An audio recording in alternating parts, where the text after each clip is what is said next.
Okay, so welcome to the Red Kelly Cast. Today, this cast is brought to you by the single hive mind communist collective that your uncle is writing about on Facebook. That's a nice way of saying we don't have a sponsor. My name is Colton, and with me is Moth. Hello. Hello. And that's it. There's no one else, so don't worry about it. Don't even think about it. There's no one behind you. It's fine. So today we're going to be talking about, individualism. Being a Marxist-Leninist podcast, it's safe to say that we have some critiques about it, and even flat out saying that it's a cancerous ideology that damages society. See how it's pervasive in capitalism and one of the main forces behind the suffering in capitalism, I guess.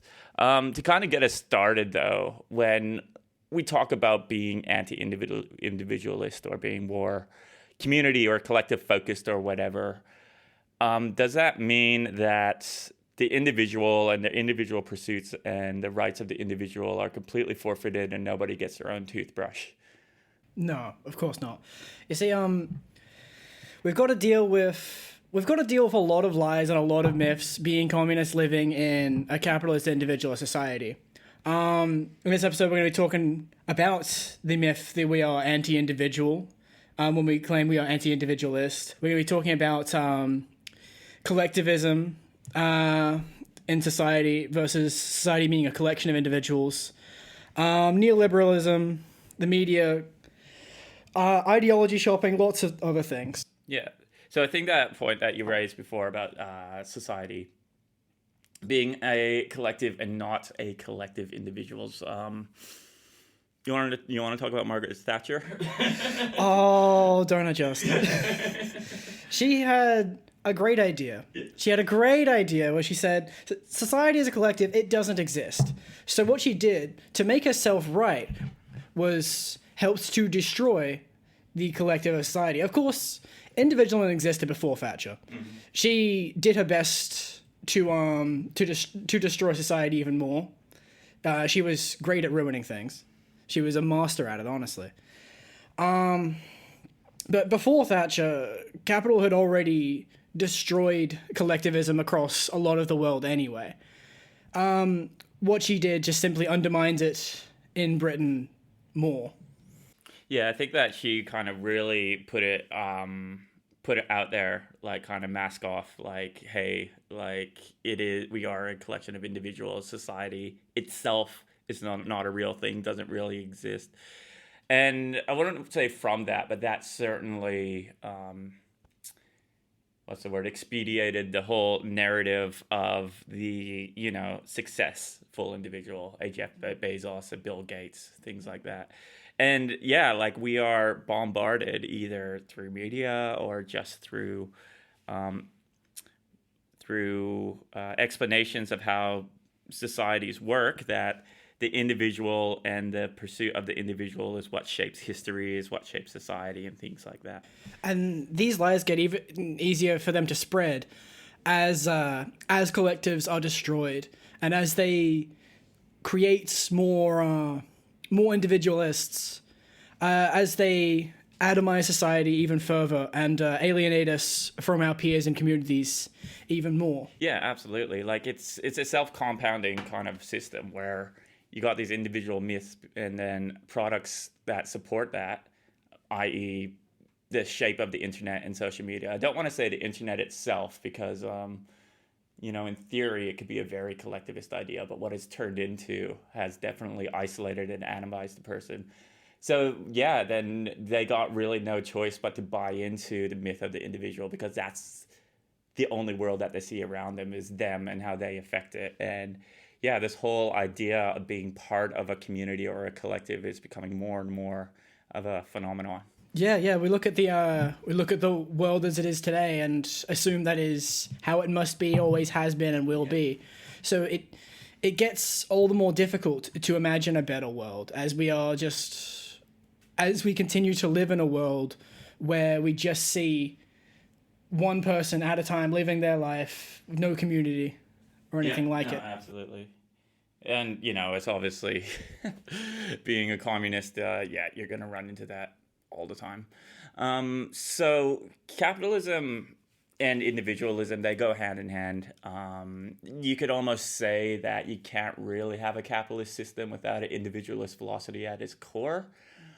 Is there any kind of concrete ways that we could kind of acknowledge or see that individualism either being a product of capitalism or vice versa or something like that?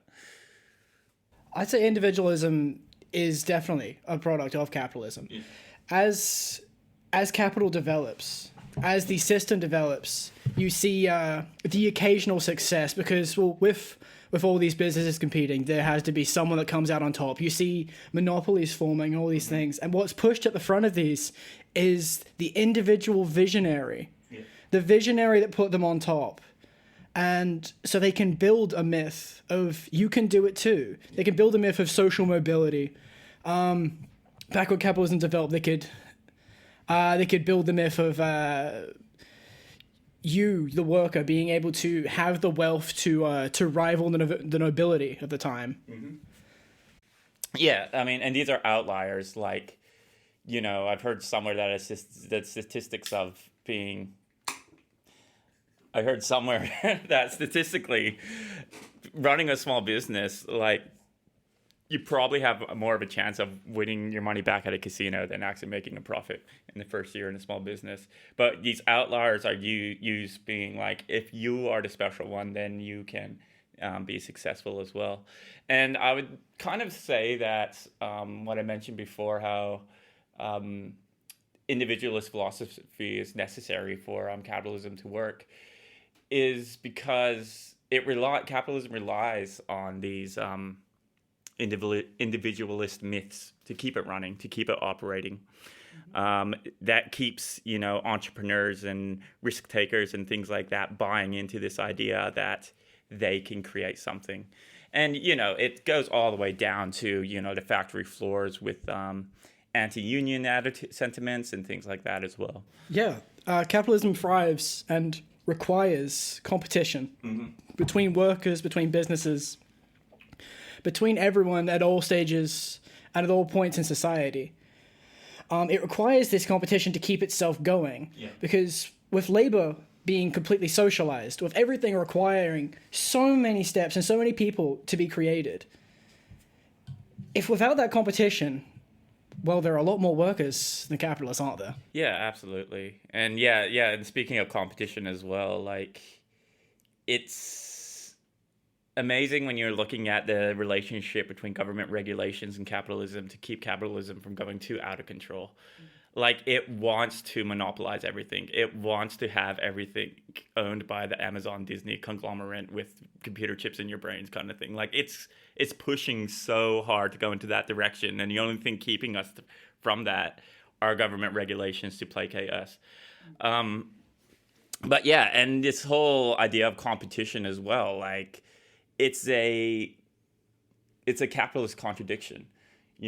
Capitalism being lauded as a super productive machine of quality of life. Without capitalism, you don't have iPhone, things like that. But then what happens if you got every tech company in the country collaborating together to make products for humanity and products not for the interests of one particular person or group, but rather products for the interests of the country? Because what we have today is every product that is produced, it costs far less to produce than we are paying for it, obviously, for the profit. And much of that profit goes to the owners, the shareholders. It goes to the highest executives of these corporations. Whereas this profit could be going instead to the social good. Yeah. And they get away with it once again by pushing that narrative, being I'm the one that created it, or me and my 3 friends made this happen. And it kind of makes me think, a couple weeks ago, I was talking to some delegates from Cuba, and one of them was developing the vaccine in response to COVID when they were going through all that. And they were actually one of the first countries to get a vaccine out. And the reason why that is they have, I think, I could be wrong about this, but 5 or 6 major pharmaceutical companies. Most of them are, if not all of them, are government owned. And they all kind of tackle different aspects of medicine. They're not really competing against each other. But during the COVID pandemic, especially, all of those manufacturers kind of pooled all their resources and worked together to get a vaccine made. And what ended up happening is that they developed one around the same time, if not before America did, and it was a lot more effective as well. And even their means of producing it, whereas America, they had to make a brand new product to release. Pfizer had to make one that outsold Moderna or whatever the other companies were. So they had to make a flashy new product with new features and stuff like that. Whereas in Cuba, all it was a modified flu vaccine. And that's it. They did this. They just modified. Well, I don't want to downplay the work that they did. They didn't just tweak it a bit, but they modified the flu vaccine, and then they got a COVID vaccine out of that. Yeah. So what you have there is, because the state was able to work for the sake of the collective and able to marshal the power of the collective. You see, the modern state as it is a very powerful thing. If it can use that power for the collective good, it can do amazing things. Where you have a country that is under a constant blockade, where they find it very difficult to get medical supplies. They find it very difficult to get some of the most basic things, like food and things from other countries. And yet they were able to produce a vaccine faster than almost any other country, and a higher quality vaccine than almost any other country under those conditions, because they were able to marshal state power for something good. Yeah, exactly. And, that does absolutely happen in a capitalist society as well. But once again, that's to serve the interest of a corporation or something like that. You'll be surprised how fast local government can act when a company wants to build a campus in their city or something like that. What the marshalling of state power looks like in capitalism is what you see in the 2008 financial crash. Yeah, and of course, we would not be a communist podcast if we did not occasionally bring up the response to the 2008 financial crash. If you see the bailing out of Wall Street, you see the marshalling of state power under COVID is you give a blank check to these companies, to Pfizer and Moderna, and they just go to the shareholders, and the companies they just do what they were going to do anyway. Yeah. They're always going to produce a COVID vaccine because they can see the dollar signs in their eyes. They can sell millions, they can sell billions of them. Yeah, no, absolutely. Yeah, so, it's obvious, capitalism, individualism, it's rooted in it. It's a foundation of capitalism. It's, but it's not only being sold to us by the myth of the successful entrepreneur or the businessman or whatever, but even, pop culture and media, is very individualist centric. We don't need to go far to see that. It's spread everywhere. Our heroes are individuals. We have those just individual heroes in the first place. Now I can understand in stories they have to have a main character. You can't have every story being on Silver Call. It is a narrative technique to have a character represent a group or a country or something like that. That's understandable, but you always have these characters where they have to be taught, or maybe they never even learn the lesson of working with with anybody. They're always it's a virtue. Yeah. And it's hard to portray collectives and narratives and stuff like that, but it is on another level, in our cinema, in our art, in our shows and things like that. It is, virtuistic to go out on your own and find your own way and to, go against the grain and do things, watch John Wick. I love it. It's great, but it's the same thing. The reason why it's so popular, it's really well choreographed and excellent color palette. But I think that's just a classic example of exactly what we're talking about here. Yeah, they're very, very well produced individualist power fantasies. Because so much of the power fantasy that we can produce in our very violent, very individual society is just, it's a revenge tour of one guy taking on so many people. Yeah. No, absolutely. And this is a primer, this is a primer for exploitation at the end of the day. That's what it is. Because you kind of get the wool pulled over your eyes when it comes to being exploited, because then you just think, oh, I'm just not the main character yet, but one day I will be.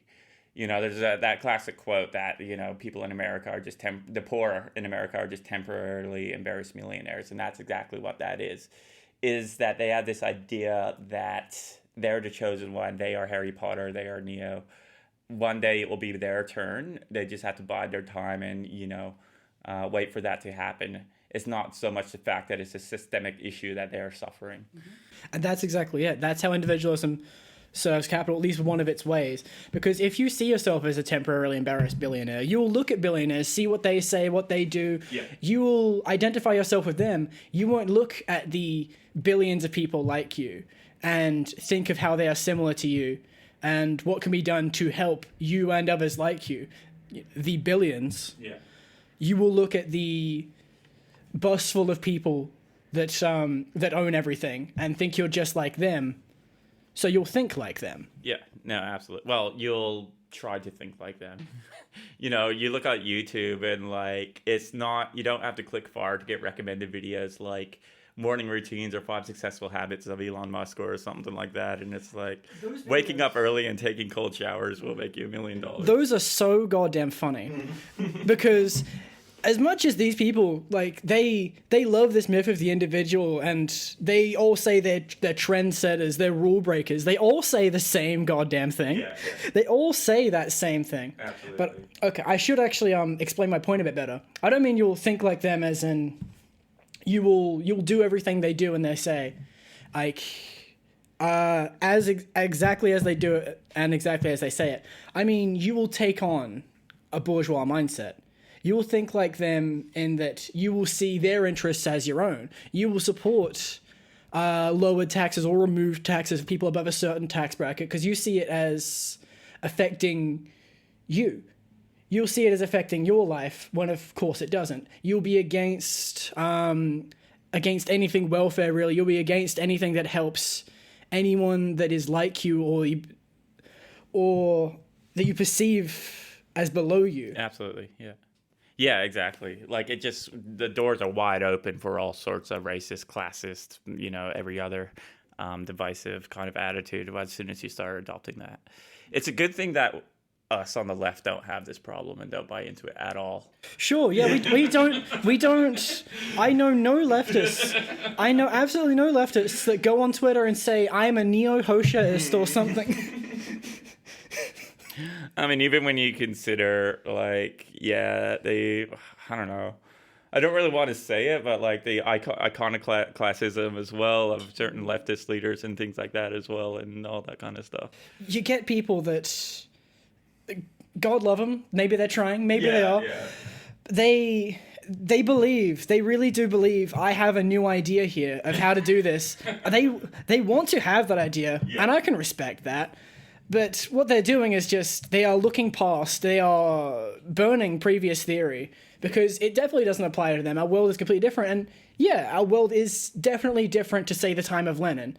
But we are still under capitalism. I mean, a lot of this still applies. Yeah, exactly. And, you know, it's obviously, like, I hope that is with younger leftists. And I don't mean younger as in age-wise. I mean younger as time, immersed in our this side of the spectrum, that is just the matter of main character syndrome. I mean, you know, I definitely had it. I wouldn't go so far as to say that I thought I was a revolutionary or anything like that, but I definitely approached it from the angle of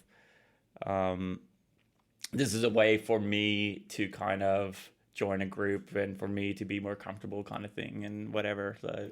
And that's a plenty healthy way to look at it. Yeah. And as far as I can tell, yeah, this is a trend with younger leftists as they come into just general left-wing ideas. And as much as I'm not a fan of the term leftist, we've got to use it to get a general idea what we're talking about. This is a trend that is more common with them, but it can stick around because it is hard to you can't just remove your individualism wholesale. We were brought up in a very alienated, isolated society here. Yeah. So to see yourself as part of a collective, as part of a class, that you need to train your brain to do that. Absolutely. I think you mentioned before neo-Hoaxism. And I think that that's like obviously the biggest danger is when we start treating Marxism, and in our case, Marxist-Leninism, like ideology and not like a scientific process, we get prone to shopping around for that as well and finding the perfect fit and things like that, because if something doesn't quite work or not quite work, or if something happens that we don't quite agree with, then all of a sudden we can think, oh, this is not what I believe in. So I need to go somewhere else. Yeah, like you could look at Lenin or Stalin, or look at any prior theoretician, and you can see some point you don't quite agree with or don't quite understand, and you'll take that as, oh, this must be just, this is a break I have with them. I am my own new thing. I'm a postmodern, ultra-left posadist. Yeah. Don't go down that rabbit hole. I'm on my way any day now. Like, as soon as nuclear war breaks out, it's I'm seeing if there's anyone in Argentina I could start a cult with. I mean, if nuclear war breaks out, you might as well befriend the dolphins, see how it turns out. It's like, yeah, hedge your bets. Yeah. While you're at it, pray to all the gods, just in case one of them's right, you know? Yeah. Oh man. Yeah, it's just a really unhealthy way to look at being a Marxist. You know, even Lenin himself, like if he saw that Marxist-Leninism was or had a label as an ideology, it pretty much flies in the face of his entire work, because he looked at Marxism and what he did was like, okay, this isn't something I believe in and that is a doctrine for me to make me feel better.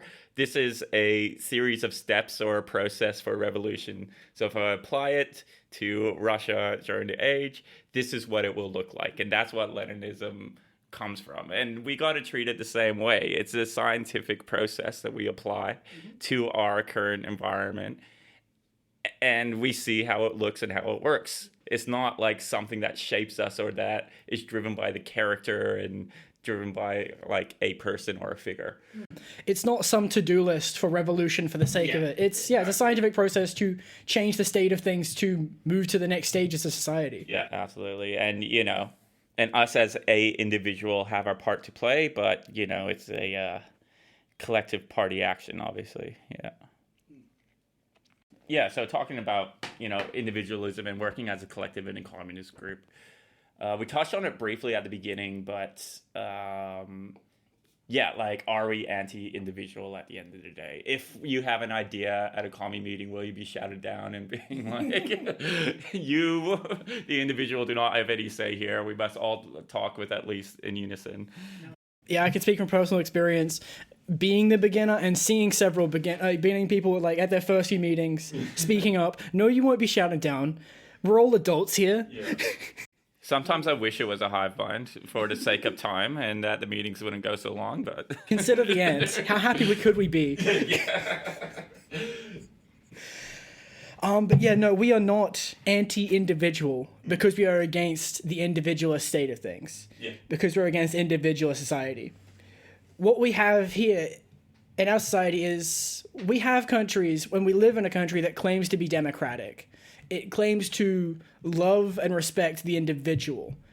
But we have a system where we only vote every few years on who will represent capital at the supposedly highest office in our country. Our real highest office, of course, not being elected. Jesus. I had an English housemate and just like, you gotta love the Queen. No. Rest in piss. Yeah. I do, in fact, don't have to hand it to the royal family.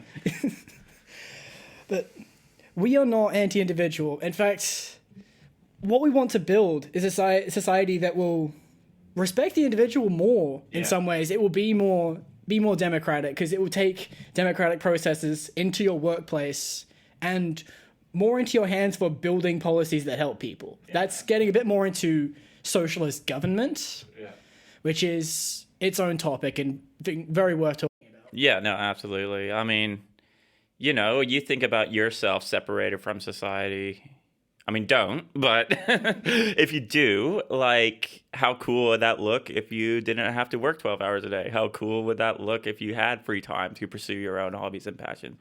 And I would venture to guess, like, on a very primal monkey brain scale, like,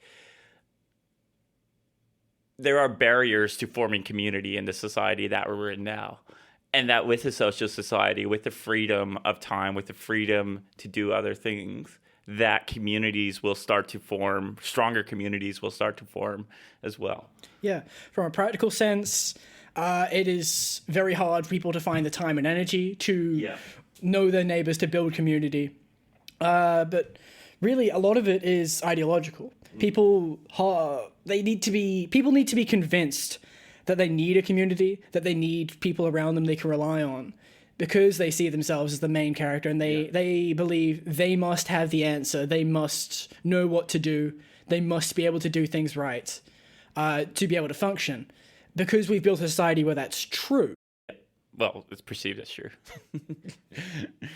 We've built a society where people need to function by themselves because we have no communities. Yeah, no, that's it. That's exactly right. And it's like, and it's self-fulfilling as well. You know, like, we set up this precedent that you are a loner, you can survive on your own. So the products that we make, the infrastructure that gets formed, is around your self-existence. I mean, look at, man, car culture. Like, you got a $15,000 that's a ton of machinery. Yeah, exactly. yeah. Ton of metal that's used to get your body from one place to another, and that's fine. Like, that's perfectly okay. Yes, every person will take up about so many meters to their left and right, so many meters behind them. They'll take up that much space on the road. Yeah, and it completely changes the designs of cities. And then in turn, what that does is it completely puts up these monstrous barriers to community forming and things like that. Yeah, we atomize ourselves. We cut ourselves off from others in all of our ways. At our workplace, going to and from it on the commute like that, in how we live in suburbs and apartments with piss poor common areas, honestly. I've yet to see an apartment building with like a common area that made me actually want to stay there and talk to my neighbors. Absolutely. Yeah, and you know, there's no favors to socialist revolution either. If you look at brotherhoods and unions and stuff like that in the old days that actually had revolutionary actions, like these were comrades. I mean, hell, the root of comrades are friendships or brothers. In our case, it would be a bit more inclusive, I would hope. But these things were formed around really intimate communities and things like that as well. So not only is it just healthy for society, but even from a socialist perspective, it's necessary for revolution. I'm not saying you need to befriend everyone you know. You need to go out drinking with everyone. Try to hold up all these relationships. Just, we need to... Well, okay, this is easy to say. First of all, we need a society where we can have community, and that means people around you can rely on. Because that saying, "it takes a village to raise a child," is not really just a saying. Yeah. Parents have it hard. You need community for things like that, for family emergencies, for any kind of things. You need help. Yeah, I mean, it's a really interesting kind of dichotomy that we're in now, because when I think of community and friends, like, the only definition I kind of have are people who are on my side. So I want to get somewhere in life, rather it be, career-wise or relationship-wise or whatever. And anybody who kind of helps me do that or who encourages me along that way is like a friend. And what's happening in these societies is that we're being introduced to more and more and more factors, particularly on the left, of characteristics that will make somebody the enemy. And it's not intentional, but it's definitely a byproduct of this atomization. It just gets more and more filtered and stuff like that. The Discord servers get more and more, more and more, what's the word? Intricate. It gets spicier. But yeah, it's completely true. And as this atomization continues, as it progresses, it gets harder and harder to build communities. Yeah. But as these crises continue, the crises of capital, crisis of the climate, as all these things continue, community grows ever more important. Yeah, exactly. Like yeah, it's necessary. It's necessary for human health. It's necessary for revolution. It's necessary for union building and all those things. So, yeah, on a real practical sense, go start a union folk band with your factory workers. Start by saying hi to you. Yeah, yeah, things like that. Yeah. So I guess that's our half hour. So we'll wrap it up there. So yeah, just to kind of rephrase what we were talking about, individualism's bad. You can have your own toothbrush and you can have your own dreams and thoughts under communism. We will let you. We will let you. And yeah, it's a perverse cancer that is on the foundation of society that is harming us in every way possible.